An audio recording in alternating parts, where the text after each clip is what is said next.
How we doing, Georgia?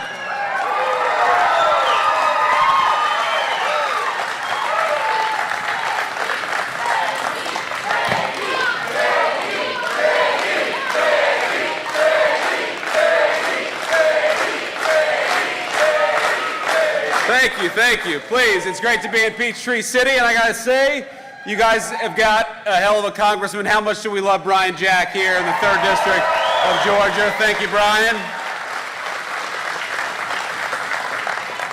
Now, we got a few other people I want to thank, of course, the great EPA Administrator Lee Zeldin. Lee, thank you so much.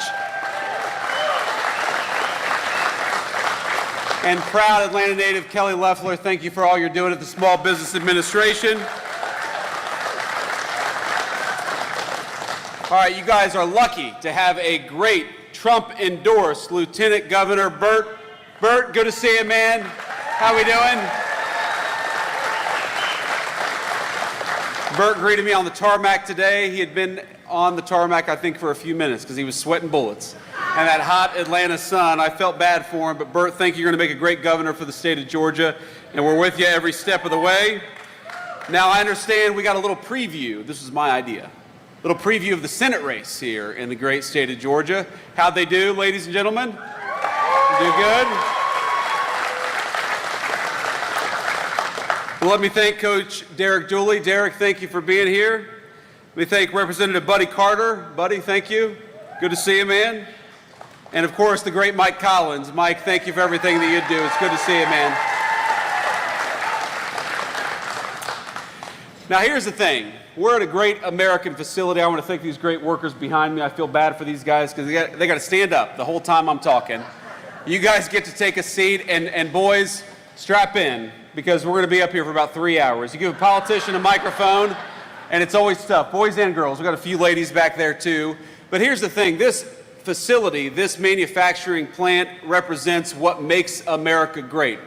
Because the products that you build, the jobs created here, the ingenuity and the technology and the development and all the things that actually make America run are built right here at this incredible facility. So thank you to Alta, thank you to the workers, and thanks to the people who make this facility run. Now, I heard something before I went on, because there's this big refrigerator right behind me, right? And somebody told me it was 10 tons, is that right? That's a big refrigerator. Now, am I also right that a lot of the products that you guys make go into Chick-fil-A? Is that right? Okay, I know that's a great Atlanta company, but as a customer, a frequent customer at Chick-fil-A, I've got a personal connection because you guys make a great American company run, and that's what I love about this country.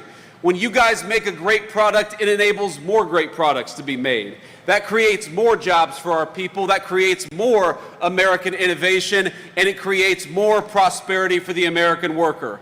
And I'm here, of course, as a representative of the President of the United States that has done more for the prosperity of the American worker than any president in a generation. So can we give it up for President Donald J. Trump, because I know he's watching.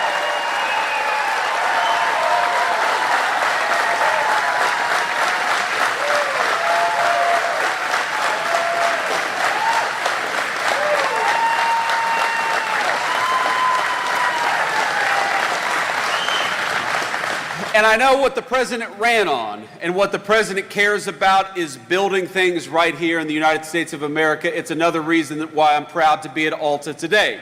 Because for a generation in this country, we had American presidents and American political leaders, and let's be honest, folks, it wasn't just Democrats, it was Democrats and Republicans who would ship our jobs overseas, close our factory doors, and do not a damn thing for the American worker. So how nice is it in Washington, D.C. to have a government that is going to protect your jobs, that's going to fight for this facility and say, very simply, if you're building it here, if you're making it here, if you're producing it here, we are going to give you, and already have given you, a big fat tax cut. That's a good thing.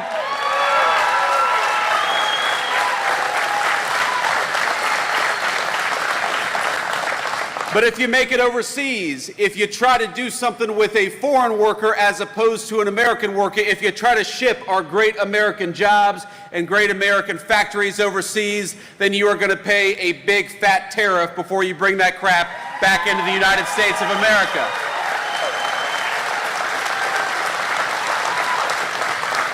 And that's what President Trump's economic policies are all about, my friends. It's the carrot and the stick. We want to make it easier to build in America. We want to make it harder to build overseas. We want to make it easier to rely on our great American workers because we got a lot of them. American businesses ought to employ American workers. And we want to make it harder to employ foreigners to take those jobs from the Americans who deserve them.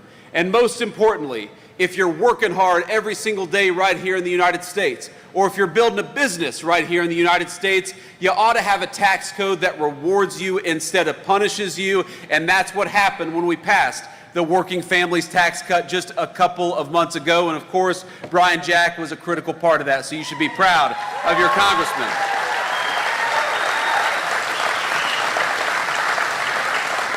Now, what does this law mean for you? What this law means for you is that your take-home pay is going to go up over $10,000 over the next few years. What that means is that if you're working an hour of overtime, the federal government is going to keep its money the hell out of your pocket. Because if you're working hard, the government ought to leave you alone. Ain't that the truth?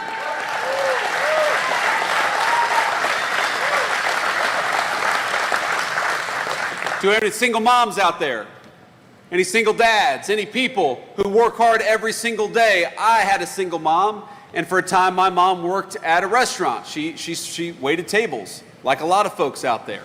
And you know what we did in this new law? We said that if you're working hard and you're making your income via tips, we are not going to tax tips anymore because we want to give everybody out there that's working hard for those tips a little bit of relief. And that's what the Working Families Tax Cut did. No matter where you are in this country, if you're working hard and play by the rules, you ought to have a government that stands up for you instead of fights against you. That's why we increased the child tax credit in the Working Families Tax Cut. That's why we eliminated taxes on overtime and on tips. And that's why we had the biggest tax cut for families that this country has ever seen, because we believe that you ought to keep more of your hard-earned money, and we believe that if you're busting your rear end every single day, the government ought to make it easier for you and not harder for you, and that's why we fought for that legislation.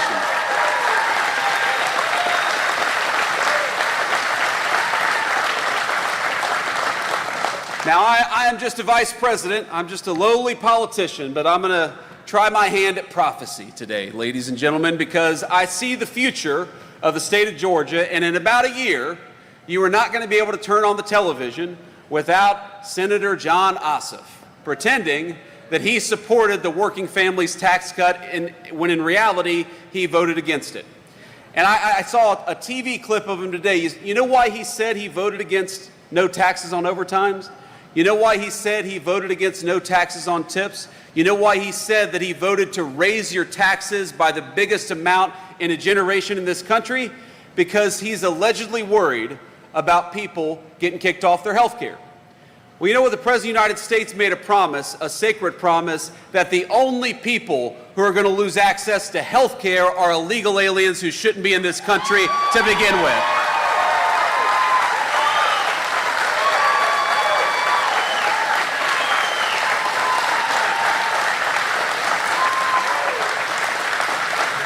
Because I happen to believe that Medicaid belongs to American workers and American families. I happen to believe that when you are struggling in this country, we're generous people, and we want to help you. But we want to help the people who have the legal right to be in the United States of America. So it's not about kicking people off of health care. It's about kicking illegal aliens the hell out of this country so that we can preserve health care for the American families who need it.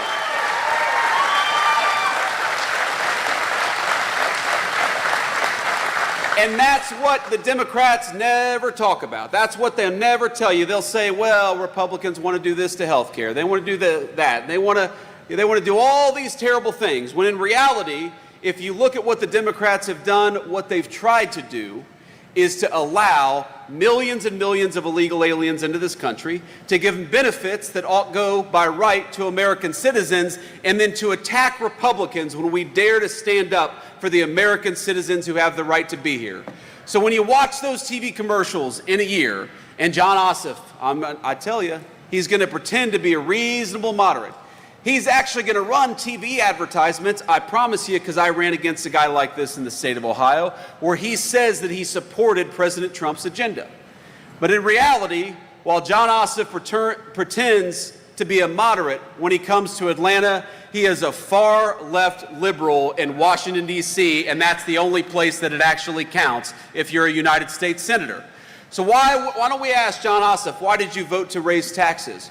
Why did you vote to keep illegal aliens on Medicaid? Why did you vote to bankrupt Medicare? Why did you vote to make sure that people who work overtime and earn their income from tips pay as much to the federal government as possible? And the simple answer is because John Ossoff, whatever he pretends to be in his television commercials, he doesn't give a damn about the 3rd District, and he doesn't give a damn about the people of Georgia, but we do, and we're going to fight for you every single day.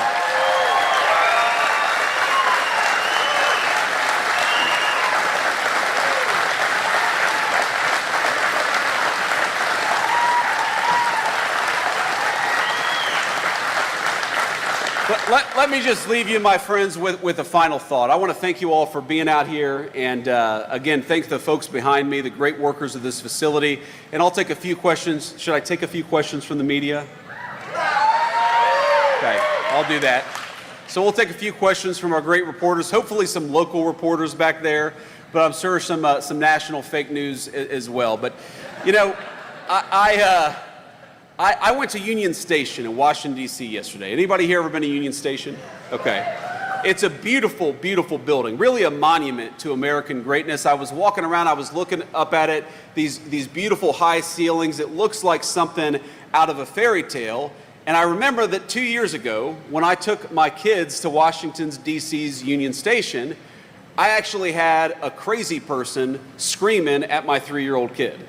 Because for some reason, and I never understood this, American leaders decided it was compassionate to allow people to fester on the streets, yelling at our young families instead of giving them the medical care that they need and getting them off the streets, which, by the way, makes it easier for us to all enjoy these great public spaces in our country.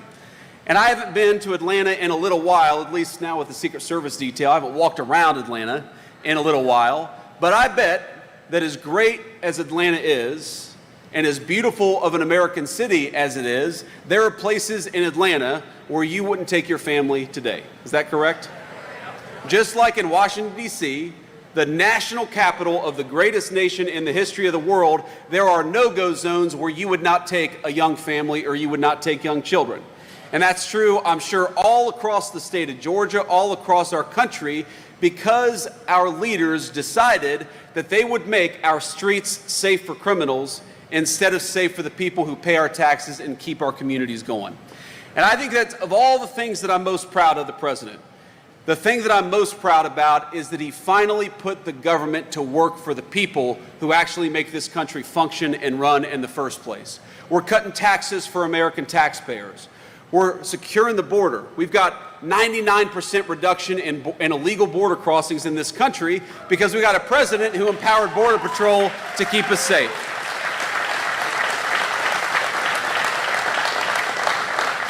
And we got a president who's standing with law enforcement to make it easier to clean up our streets, to make them safe for our young families. If you're a person, I don't care what your political party is, but if you're a family and you want to take your kid to a nice meal in downtown Atlanta, it's about a 40-minute drive, take your kid to a nice meal in downtown Atlanta, you ought to be able to without being harassed by a criminal. We got to take America's streets back for the American people, and that's what the President of the United States is doing every single day.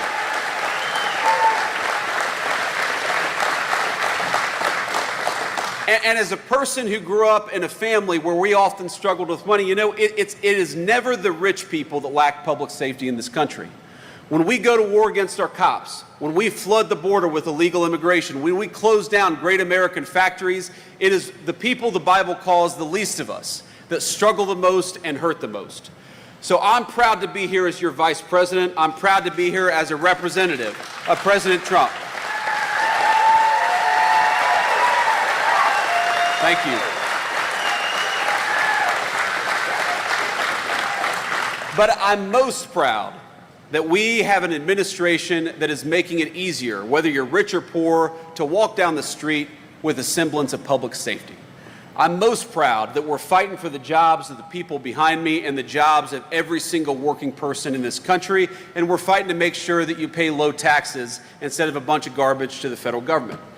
I'm proud that we serve an administration that cares more about American citizens and our public safety than giving Medicaid and Medicare to illegal aliens, which is what John Ossoff wants to do. In other words, I'm proud that the kind of family that made me who I am finally has a representative and a fighter in Washington, D.C. I promise you, we'll keep on fighting for you every step of the way. God bless you, and thank you for having me. Thank you.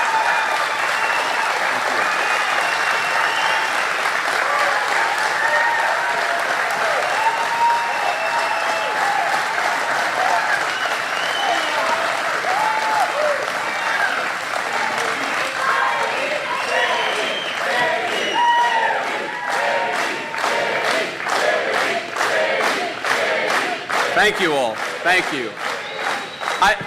I don't think I'm going to get the same chant from the fake news media, do you? But we'll let them ask some questions anyway. Let's take a few questions back there from the rafters. I would prefer to take at least a few local media questions first, and then we can get to the national folks. Semper Fi, sir. God bless you.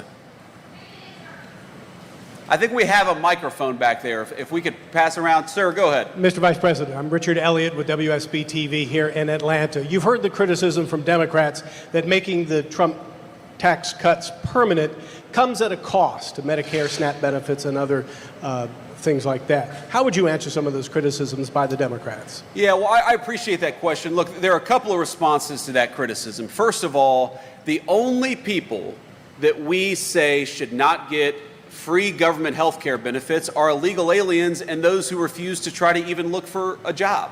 It's very common sense. We want, and look, we are going to bankrupt this country if we keep on giving the people's benefits, the people's Medicare, Medicaid, and Social Security benefits to illegal aliens who have no legal right to be in this country and never paid into the system to begin with. That is never the design of those programs, is to give them to every person all over the world. They ought by right to belong to the American citizens who paid into those programs to begin with. And that's what we're fighting to make sure happens. And the second response I'd say to that is look, we did a lot in this legislation. Brian worked on it. The other representatives here worked very hard on this to make sure that a lot of our rural hospitals are struggling because of some of the policies of the Biden administration. So what we did is we put a lot of resources and a lot of changes in regulations to make it possible for our rural hospitals to stay open despite what the Biden administration did to them for 4 years. So our policy is very simple. Whether you're in a big city or a small town, we're going to fight for your access to health care. Whether you're an American citizen who's been here for 70 years or an American citizen who's been here for 2 years, we're going to fight for your access to a government that serves you. But if you're an illegal alien, you do not deserve government-paid health care benefits. You need to get out of our country, and that's as simple as that.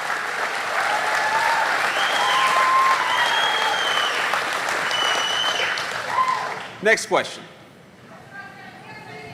Mr. Vice President, Greg Bluestein with the Atlanta Journal-Constitution. Thanks for being here. I have a follow-up to Richard's great question on those health care funding cuts. There are Georgia Republican leaders who are legitimately concerned that more than 100,000 people could be knocked off the Medicaid rolls, not just people who are here undocumented or illegally, but people who are working class, who are struggling to get their health care. What message do you have for state Republican leaders on what they should do to reconcile those issues? Well, the first thing I'd say is the state Republican leaders and frankly state Democratic leaders, if you're worried about American citizens losing access to health care, the Trump administration always has an open door policy. And we've worked with a number of our colleagues, Democrats and Republicans, at the federal legislature, but also at the state level, to make it possible to ensure that American citizens have access to the medical benefits that they need. It's as simple as that. So you're always going to have an open door. Now, we understand that reforms are complicated. Sometimes this stuff takes time to work itself through the system. Many of the changes in the working families tax cuts to to Medicaid, you're not going to see that stuff. It's not even, some of it doesn't even go to effect for 6 or 7 years, in part because we want to give enough time to work with people to make sure that American citizens do not lose access to those critical benefits. So if you look at the way we design the law, if you look at the way that those reforms are implemented, and if you look at all the other things that we're doing, we want to work with people to make sure that American citizens get what they're entitled to. What we do not want is people who have no legal right to be here, to benefit from the generosity of the American taxpayer, and to bankrupt those programs. So long as you're willing to work with us on those goals, we'll work with anybody, whether you got a D or an R next to your name, because we care about this country. We want to make sure it's secure and healthy.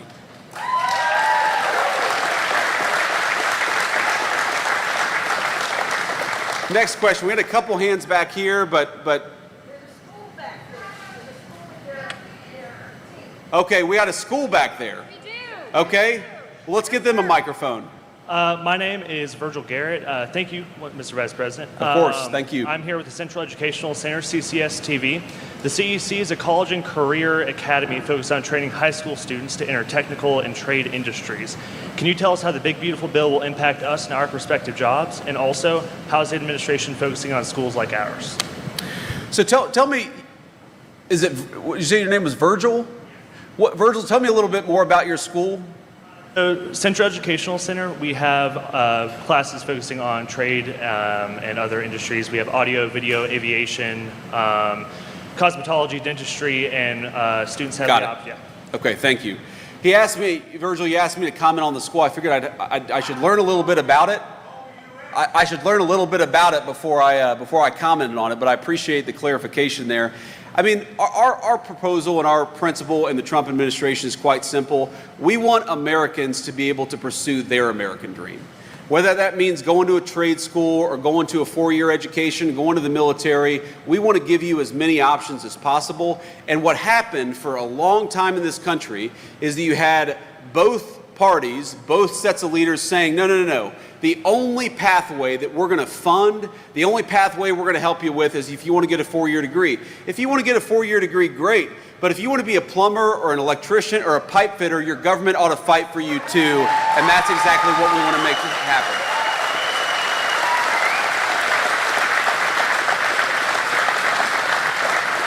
And I do, you know, Virgil, part of that is policy. Part of that is making sure that things like Pell Grants and other federal benefits, they don't pick and choose, they don't discriminate against our great trade schools. But part of that is leadership.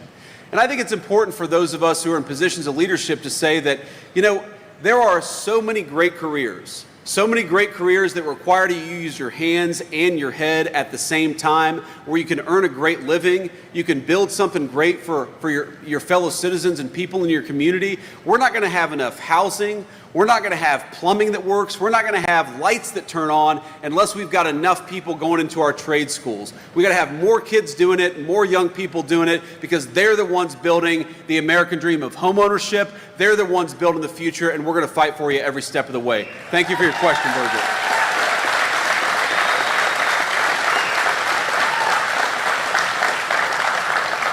And let's do a few more questions here, and then I'm going to have to hit the road. Sir. Where have we got a microphone? Vice President, Raul Bally, WABE Radio here in Atlanta. Wanted to ask you about something, your final topic on safety. Do you see the administration putting soldiers in the city of Atlanta? Well, look, what we've done is we have focused on Washington, D.C. because it's a federal city under our jurisdiction, but we certainly hope that whether it's Atlanta or anywhere else, people are going to look around and say, we don't have to live like this. It turns out if you just go and arrest the bad guys, you can have cities and streets that are safe again. And we hope that people see what we're doing in Washington, D.C. and follow our example all across the country. I'm a big fan. Look, I grew up in a small town. I love our beautiful countryside and our rural areas, but I love our big cities too. And I want you to be able to go shopping. or go and get a nice meal with your family without the fear that you're going to get mugged or even worse because you had the audacity to take your family out for a day in one of our great American cities. We don't have to live like this.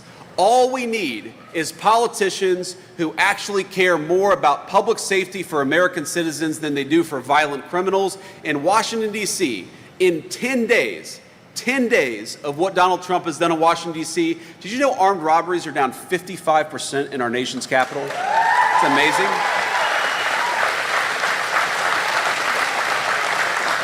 You know, murders in Washington, D.C. are down over 35%. Again, that's in a week and a half of just taking crime seriously. And there's something, you know, Democrats had this weird sickness in the head 5-6 years ago where they decided that all law enforcement was racist. You know who suffers the most, especially in our urban areas, when you don't allow the police to enforce the laws against bad guys? It is the good citizens, disproportionately black Atlantans, who suffer the most from high violent crime. Because you've got more, or at least a disproportionate number of black Georgians living in Atlanta compared to other places.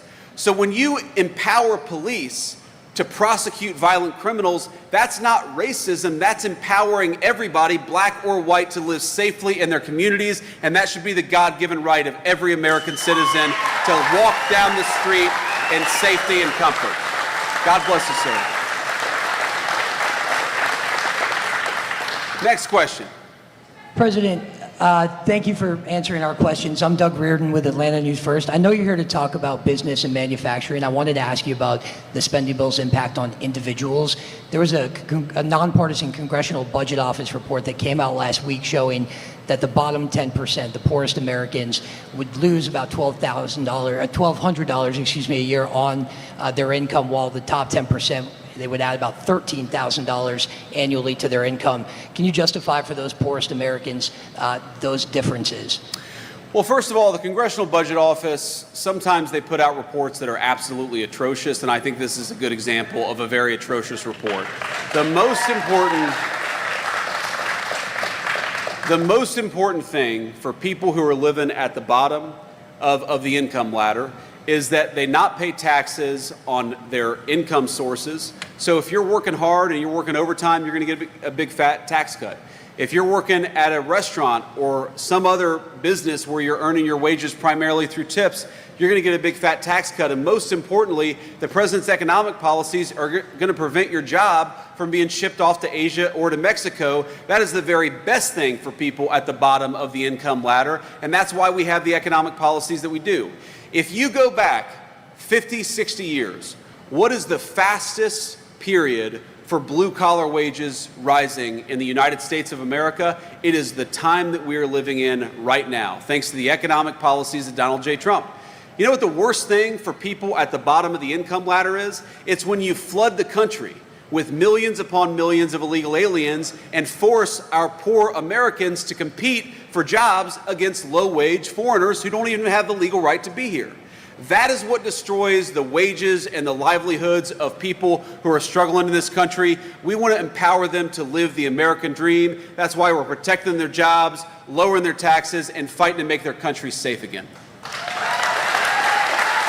And I'll do one more question. Sir, I'm George Cheedy. I write for The Guardian. I live in a small town, less than 1,000 people. I'm also a military veteran. I am a DINFOS trained killer just like you. Thank you for your service, George. In 1996 in Atlanta, when the Olympics was coming through, Atlanta very famously rounded up people who were homeless on the street downtown, bought them bus tickets and sent them out of town and often out of state. There was a lot of negative sentiment about that later. It's one of the things that people remember. I am concerned that in the press to eliminate encampments in DC, something similar to that is happening. What is happening to the people who are homeless, often poor, often have a mental health problem or a drug problem? Where are they actually going when these encampments are being broken? So first of all, George, I was 12 years old when the 1996 Summer Games happened in Atlanta, so I don't remember exactly the background there. I was worried about football and, fishing and doing all the things that a 12-year-old in southwestern Ohio was worried about. But I think that the question betrays a certain misunderstanding of what we're trying to do and what is the nature of real compassion. I talked earlier about my son being harassed at Union Station a couple of years ago. Now, first, as a father, you have some vagrant screaming crazy stuff. I'm sure a lot of us have had this experience where you have some vagrant screaming crazy stuff at your 3-year-old. As a father, my first reaction is grab my son closer, make sure that he's safe. Okay, then you realize the person's not gonna maybe run and charge and attack us. We'll just keep our distance. But then you think, wait a second, why have we convinced ourselves that it's compassionate to allow a person who's obviously a schizophrenic or suffering from some other mental illness, why is it compassionate to let that person fester in the streets? You see them, a lot of them have clear mental health issues. A lot of them have clear physical health issues. They're not properly clothed. They're not properly cared for. Some of them are wasting away. The compassionate thing is to have people who are having mental health crises, to get them in treatment, not to let them sit on the streets and yell at our people while they're walking by.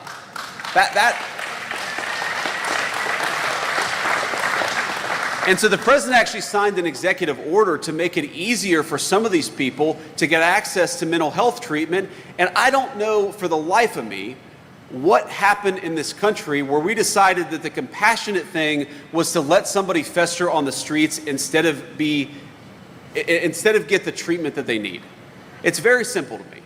And I don't know why we accept it as parents and as grandparents and as people who just want to walk down the street in comfort, why we accepted that it was reasonable to have crazy people yelling at our kids. You should not have to cross the street in downtown Atlanta to avoid a crazy person yelling at your family. Those are your streets, paid for with your tax dollars, and you ought to be able to use them like any other citizen of this country.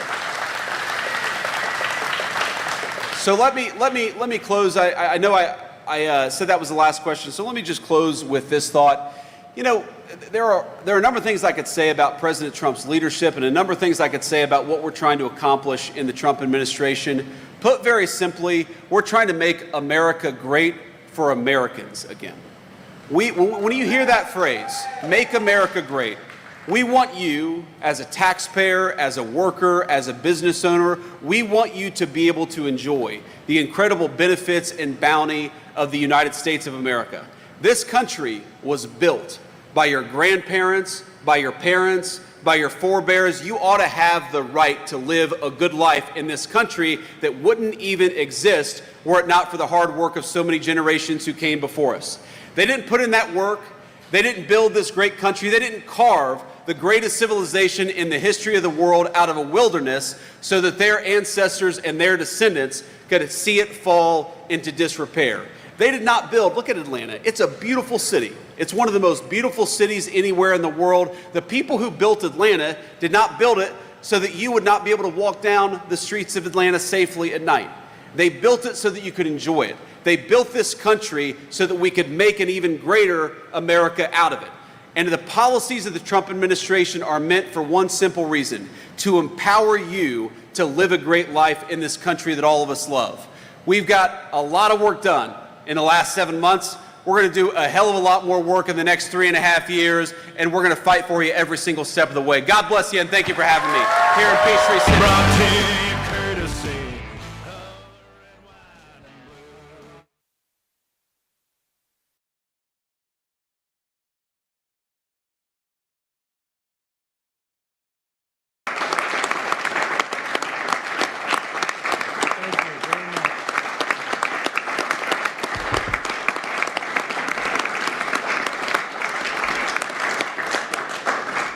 Well, thank you very much, everyone. Great honor to have you. I know you've all been working very hard and very successfully. And it's a wonderful place, the White House.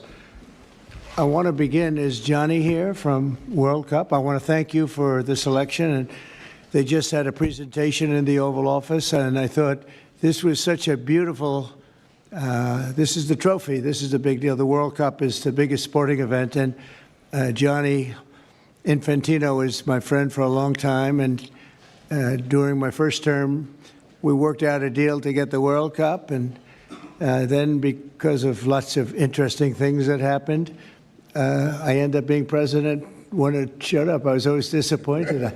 I wasn't going to make it. I was going to serve 8 straight. Instead, we did it the hard way, but maybe the more important way. So I will be with you as president, Johnny. So maybe you could just say a few words and show how beautiful the World Cup trophy is. Thank you. Yeah, sure, please. Yeah. The famous key. That's a great key. You want to open it, President? Or Well, you go ahead. I trust you. So this is the new trophy of a new competition. It's called the FIFA Club World Cup. The 32 best clubs in the world with the absolutely best players in the world. And for the first time in history, this competition takes place in the United States. Opening game on the 14th of June. Right. Obviously, in Miami. Final on the 13th of July this year in New York, New Jersey. And it's not that. The trophy is special because there's a key, and because, as you can see, if I manage to do that, tricky. It's Oh. So this is a trophy. It is a trophy which represents, and that's why I think it's interesting to show this trophy exactly in this photo here, because it represents the past, but it's also projected to the future. There is no other sports trophy which looks like that. It has engraved the history of the game, of soccer, or football as we call it, the participating teams of the first edition, the stadiums, beautiful stadiums in the 11 cities in the United States of America where this competition will take place. So at the same time, past, present, and projected to the future. And if I may, President, say another 2 words, and then I let you work.